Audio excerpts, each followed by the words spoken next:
Welcome back. If it has joined us in watching the news at 10, coming to you live from Lagos. A reminder of our top stories. Nigerian Air Force recruits 591 personnel in its bid to reinvigorate the force in the fight against terror.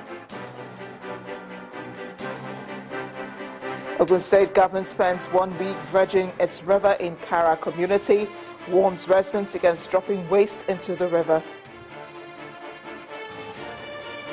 Niger Delta Avengers again blew up Chevron and NNPC facilities in Delta State, despite consideration of dialogue by the federal government. And at least 125 people are killed as they shop ahead of Ramadan festivities in Baghdad.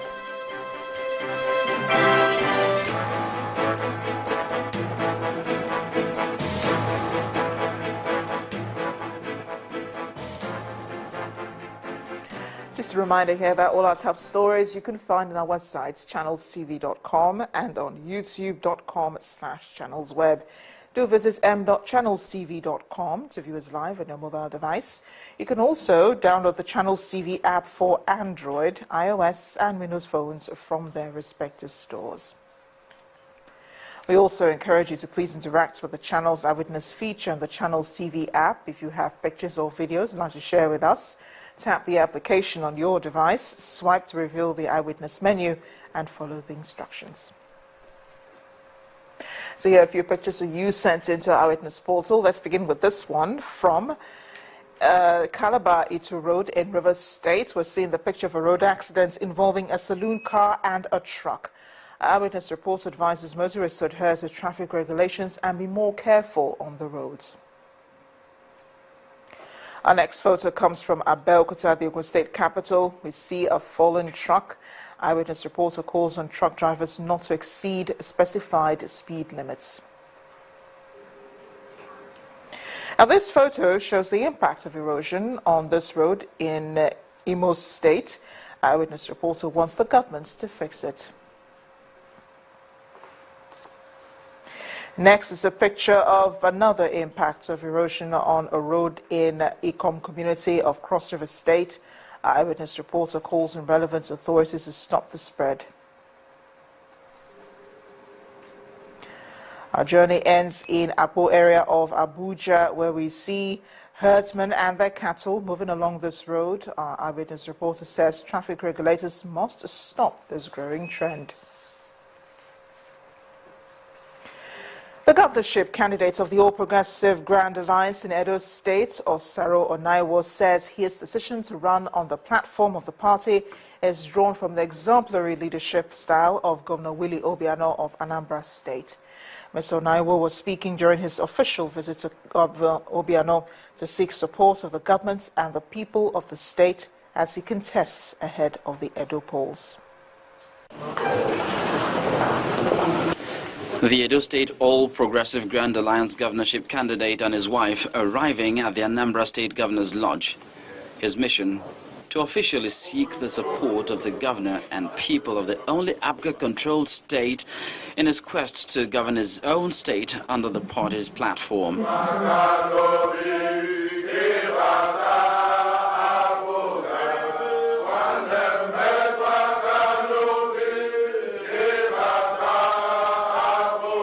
As far as Mr. Osaro Onaiwo is concerned, Governor Obiano's exemplary style of leadership is both his source of inspiration and a model to emulate.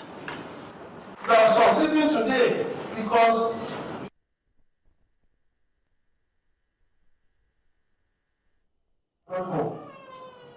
my opponent in Edo State, they are localized within the fighting environment, but I'm going home with the experience from you. With the style, I got from you. Stay less. With your integrity, I got from you. Don't stay. With your transparency, accountability, that is what I'm taking from my people. While assuring the candidate of his support, the Anambra State Governor is optimistic that APGA's approach to governance has been attracting positive interest, and it may soon become the most vibrant opposition party in the country. APGA is a strong party. It's the third largest party in Nigeria.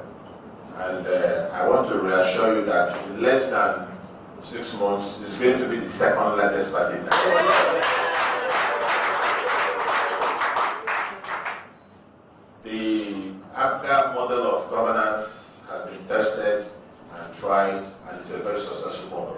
And I know that in a free and fair election, considering your background, what you've been able to do for many people, that you win landslide. As a sign of goodwill, Mr. Onaiwo presents a token to his host. Governor Obiano reciprocates by decorating the Edo State delegation with APGA's party cloth. An APGA presence in Edo may just see the party extend beyond its traditional southeastern stronghold. Corrupt officials in Benue State have been warned against the diversion of funds meant for the funding of basic education in the state. And that's coming from the governor, Samuel Otom, after 7.6 billion naira basic education intervention fund was raised for the rehabilitation of primary schools across the state. At the ceremony in Makurdi, the state capital, various items were also donated to aid the renovation of dilapidated primary schools. This is the state of some primary schools in rural communities in Benue State, dilapidated and non-conducive for learning.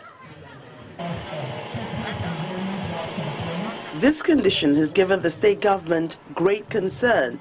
Now it has secured the Universal Basic Education Intervention Fund of 3.8 billion naira and has moved into action. Construction work has begun in some schools and furniture is being provided. We are matching our words with action, as can be seen today.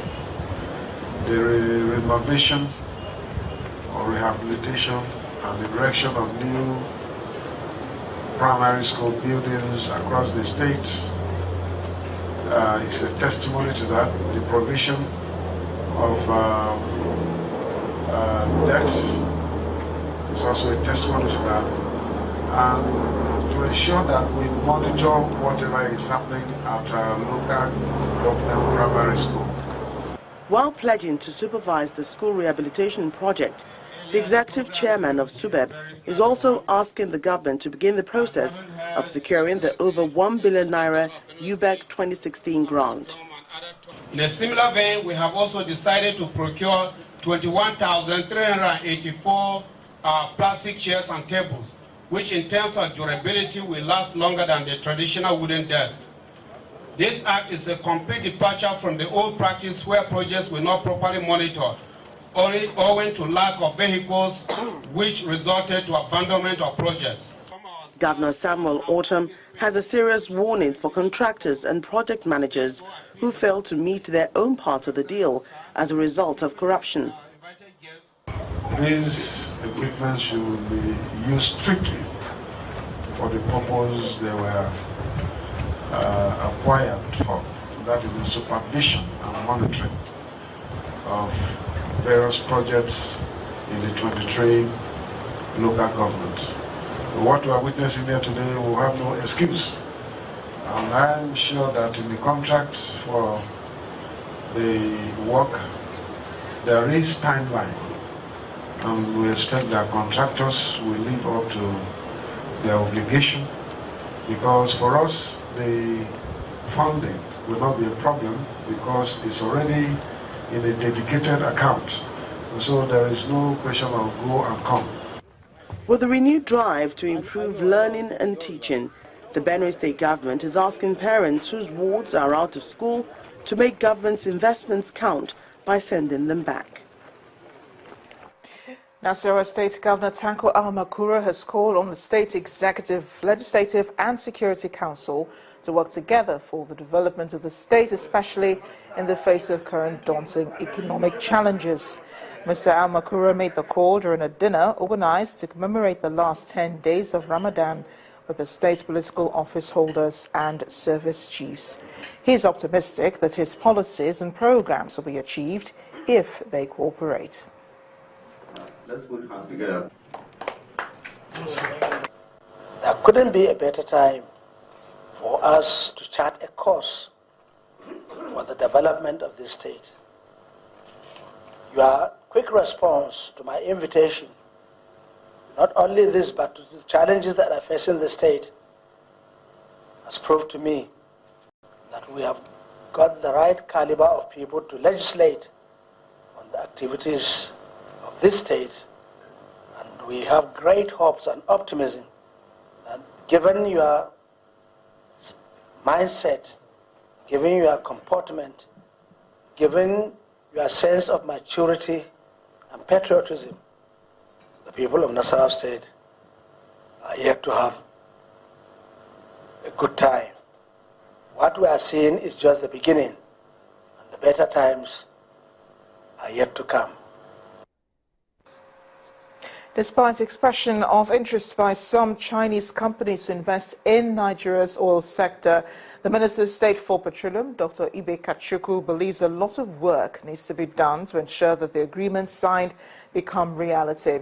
Dr. Kachukwu explains over the next few days the Nigerian National Petroleum Corporation will set up a team to implement various aspects of the Memorandum of Understanding signed during the one-week Beijing roadshow. Officials of the Nigerian National Petroleum Corporation and Sinopec, China's biggest oil and gas company, signing an agreement in Beijing for investment in Nigeria's oil sector. This is one of several agreements signed by NNPC officials during the just concluded roadshow by the state oil firm in Beijing, China. Although the NNPC had expression of interest in excess of $80 billion during the roadshow, the Minister of Petroleum, Dr. Ibe Kachukwu, says a lot of work still needs to be done to ensure the promises become reality. MOUs are just the beginning. MOU simply says we have this fund, we can put it in place, we are focused on your country, but there's a lot of work required to be done. To the basics, the NNPC expects investments for the development of the gas master plan, which include building of gas power plants and pipelines. If we can be able to put up the developmental initiatives and the gas infrastructure that will meet this, it is a whole lot of, and this we realized that we need about 15 to 20 billion dollars to do those things. NNPC officials held meetings with two of China's major oil and gas companies, Chem China and China National Engineering Company. The corporation expects to sign agreements in 2 weeks with both companies, which have interest in co-location and rehabilitation activities. When the news at 10 returns, our community report takes us to a Chekun local government area in Kaduna State, where residents are protesting against 2 years of power outage. The join us again.